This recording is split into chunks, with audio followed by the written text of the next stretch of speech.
Hello guys, ngasidi ay se hawgat kitang thenge last week yamna wada na ay se literally body se drag taraga hawgatle ado hawgatlabani na ngasi se 30 above degrees line yam sani duna hydration su khara tawna ba dagi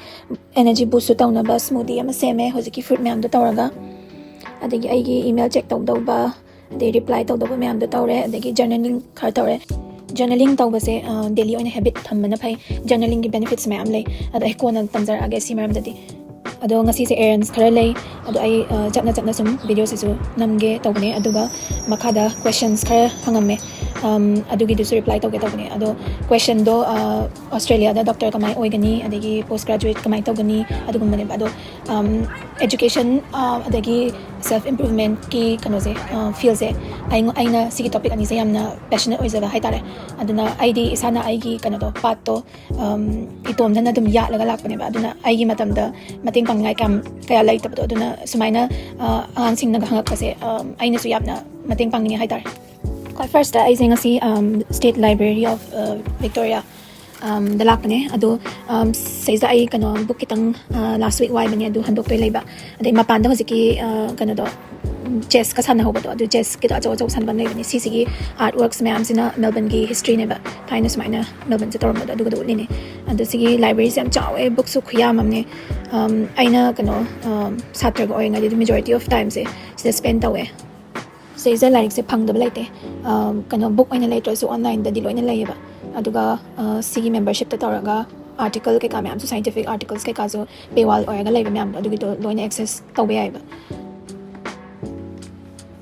C section sida wairamba book to adugi do moina lawthoga thambiram doine ba adu collect tawraga loireba adagi hana wipe duna librarian du da piamani natraga mathakta kano book thambam laiba adu da mathaksa ne khwai gi nungai ba like myam lay say sigi sections in lam mayam gi history ke ka ne ba aduga India gi su lay India gi different states ki so aduga Manipur gi su yawe ba Manipur gi Maharaj ki stories ade history gi book su phangi adagi asom the sigi sections in pura dedicated to World War 1 ga World War 2 ga gi round na masum ulini mayam se miyam se tumina panari se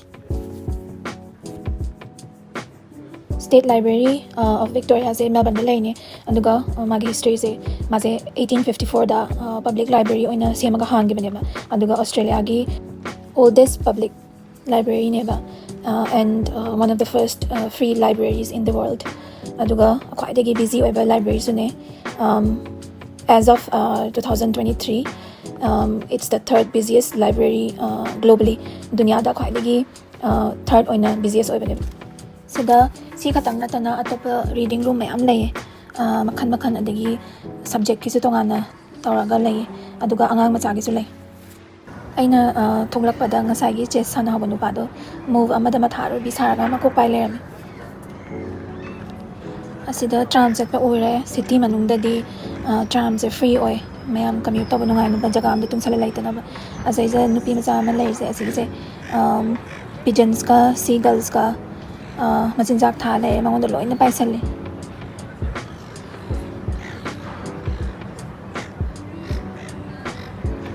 tawse maze mabu adum pharamadang kano se a good judge of character haitare mi se maze kamai tawge se sada magi behavior da duna khangmane ba jiba jantu lun tawdi mi ma bodum phabani somlak pada ising asi lucky oire sai za hungry panda na store ma lay bobati ke kayon ba do moi se anova product launch taw bagi free da yen men doi yam sa bagi ai sige tar ma bani ba coffee lay gi tom ni ko coffee do hoji ki doina phang yam pare lucky sidana fitness ki I think digital kanuma fitness tracker type tani moi product launch taw ga advertise taw bagi sidagi sum chatlaga thonga mala ani sigi thongse adu sigi rivers na Yara river ka ba hana so utkhabane sai sa boat cruise ka taw be ai aduga ngasi se miyam chile kai gina da midsummer festival na malay ba aduga LGBTQ gi kano queer people gi moi gi mainly moi gi kan ma festival ne ba ado ad gi ma urise asigi sina MCG ne hoji Australian Open tawri tennis ado ai se Midsummer Festival do mapanromdagi kitang yenghange na lae adugi mafamdudayda ay amanung tana jangaroi mi chinjam chille yamju saye plus next week ki ay itomda solitude ta peaceful jaga amda recharge ta hodadi ay padak tarani mid week ta aduna side mapande dum ucharage sami myam lay se music ke ka de chana thakna ba myam program tawri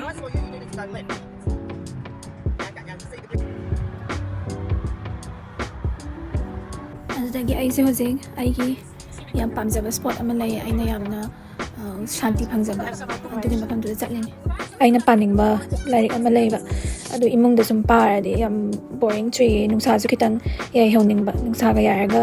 melatonin ga phangaga tumba se sleep regulation se nungai ba natadi tumba khotpa jam kai galle adagi ai ngasai gi sai smaina ma pande lerga jiba jantu ga uraga greenery ka se uraga wakhan yam thoe ai gi usually ai gi mind ja dum kanam khallaga wakhan yam khanba mi ne adu ka maning du sum ler de ai gi wakhan na sum chawkhalak tan creek sur kani ba du sai jama pan da uja marak sa ga phamadi isa je yamna pixel le ai gi wakhan du su kaisum tan na ta bai tap ta yamna achaw ba me am se ka compare ta di pura mind se open oi hai tar adu gi journaling ga du side da su dum tawe ai du ga anau no ba wakhan ideas ada aina tawning ba de goal setting adagi for example ai YouTube hobase sige se aina matam ga energy ga thadari ne ba adai da thadaraga wage waraga kashumta sidazu kashumta improve tawdadi kem kan de ba duna ai nga sai editing ka mai tawdone khotono kai khar yenge and then ai gi suppose ai gi goal se kana da video do quality ke ka se phajan ba adai da aina ngasi editing ki kainam tammeng khalo ba adugi do small steps ta aina ngasi sigi angle kana mata men khalo adu apply to ba IC try to grade to ka sum isan done goal masa adi progress to adu gi do track to basically aina kaino ma tawgen khala taw base I want to be good at it aduga kain thawa sa dana kano ipa phajana taw base aingon da yamna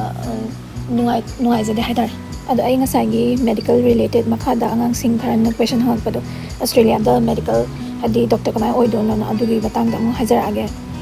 yam briefly ni ko aina ngasi hire ka doise yam detail oina changradi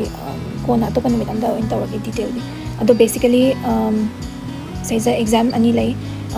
doctor oina practice taw na ba AMC Australian Medical Council exam ka weba ado part 1 part 2 part 1 sina AMC MCQ exam hai ado part 2 sina AMC clinical exam hai ado seng na hire bada arai badi natte ai friends ka phaniam na kano mapan hen baro adum fail oi dana masagi paisa me am chu changaga masai country da hangi baga am yare baduna I hire say discourage tawning bai natte ba id as my profile name suggests pragmatic and I am realistic oi bane ba adugine ba adum Google taw yeng kan AMC pass rate yeng kan da AMC MCQ gina 47% pass rate lai bane ba aduga clinical exam gina just 21%. That basically what I mean to say is it's difficult doi adu taso it's not impossible aduga tawgena tawadi obviously adum ngamgani dana kaido bai su ngamoi doina hoi sacrifice me am changani aduga yam thina challenging so oigani plus kainogi tet talk ama laibane success ki greatest predictor se great se kaino da combination of passion and perseverance na passion sina akhoi se kaino mai yam nga ogai pam bado oidana adigi perseverance haisina persistence yamna persistent oina adugi apamba poto adugi do phaknaba hotnaba do phanyamna difficulty lega awaba phanyam thengnar su adagi marakta delay ma am layer su adugi do oina naba adum kaimta khanda gai adugi towards hard work taraga phangna naba hotnaba do adi duneba perseverance ai gisu hoji aingonda gienga ga kanam thazaroi but ai gisu struggle period yam sangna legi ai hoji 37 years neba aduga more than half of my life 17 adwaidagi medical school changa bane aduga hojik se 37 already yengune more than half of my life I sigi medicine gi field is a layer bane ba adu I normally jarake aduga yam sai hojik se dehydration tawre adu I grocery shopping hadaki week sigi pot khara layrani adu hai pechat minerals normal phajana lirake ai gi wari su vegetables khara lai daw lai aduga asai salad section dagi oren singju jani khara nga si je adugi singju gi cabbage kai ka ke mix ama lai ge plus protein se chada bya ko every meal ai nutrition gi proper topic sam chawin proper video ma asang ma matam da semjar ke mayam so adu gi do ying bane ado ngasi sa ai prawn chani ne do mathak ta chalaga prawn ne video ni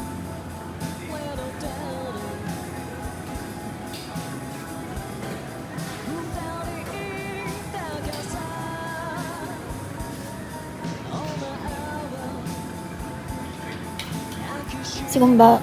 juice ki zat singa chung thak pira no sugar ka hire so dum thak pira no sugar gi alternative ama dum hapane ba agang de so pithak pi ga no sugar se yam thine addictive oi bane adum pi ngai de ga haina ga di char ga dum haina doine ba adu ge hire di manipur de lai se po is yam lucky ne ba akoi di vegetable gi varieties yam na yam ba sai da ga di ma pan de se lam gi vegetable se ka su varieties de yam da bane ba asia da yam hele ba vegetable variety yam ba se ba especially atopa asian makham dai manipur na kai ha we ai is adu po en ha na te aseng lagi ai se foodie ne food ki taste adu da yam particular oi ba adu na dum khang ne ba manipur na dum ha we ba chicken ka meat or so dum ha ma dum tonga ba adu mayam thok da yam healthy ne adu na vegetable gi any green leafy vegetable ka kam yam se yam na fiber da rich oi ba ne ba adu gi do yam chabi adu ga protein ha ga na nga ai ba nga gi ja manipur da yam thoi da na adu ne ba de red meat kumba red meat ha ga na pork kumba beef kumba se yam na chabi ga no ba nga ga chicken dum ba se na yam chabi ba sida yoliba yakult se ni probiotic yam yawi kan yam thakna bane ado sugar na hen bane ba probiotic ki level du su magi bacteria se da kayam yaw ba khotpa kaina tawbodo adu gi do ma do akoi da beneficial oi bagi rate to kasu yaw da bane ba adu sir pudi guli thokpado probiotic guli thokpado adu cha bane na phai ado ai se hale salad su le prawn su le adagi face wash ke ka khara awat pa du loin le adudagi thongba hore si sa aina kitang butter kitang ga ising da already boil kitang tawra pre tawra bane ba adagi olive oil da adu lathoga olive oil da pan fry tawre loisan ba se last ki aduga mediterranean herbs aphaba rosemary oregano adagi whole garlic kana da cloves ke ka do adugi do khara tha ani aduga yam thuna cha do ni aduga ngasai gi salad to adu na ai gi fiber oil ni sigi khajing sina ai gi protein ne adagi cha kitang thongani carb ki ado kano se plates akhone yeng thakam da kano se 3 portions da divide taw en khalo ba kano tangkhai na pura fibers ne ba fibers cha ga da ne ba adagi tangkhai ma lem ba ado ani tho ase ba aduga carbohydrate and chak to na matek adudagi tangkhai du dai ani thokpagi masung ama oini adagi masung ama na protein je oiga dam ne ba ado kano se protein go fiber ga se yainga yam chai biu akhoi gi body gi functioning gi yamna vital role play tawe ba fiber sina akhoi gi gut health se maintain taw de ne ba aduga everything is related to gut health hai tare gut phatra di akhoi na aphaba jaba myam ju jupsan ba ngamoi doine aduga kana so magi effects se skin daina different organs functioning ka se loina akhoi gi kana se whole things se akhoi gi microbiome akhoi gut ki kana se lairam ne ba haksang phaba se adagi protein sina akhoi gi body gi building block hai tare ko protein se amino acid ki small molecule sing na join taraga form taw bane protein ha base ado amino acid se kano ne akhoi gi kano body ki muscle bone ke ka sem bada change adagi enzymes ka hormone ka sem bada change adagi energy source ka ne si protein yaw da di akhoi se haksang kasu pharoi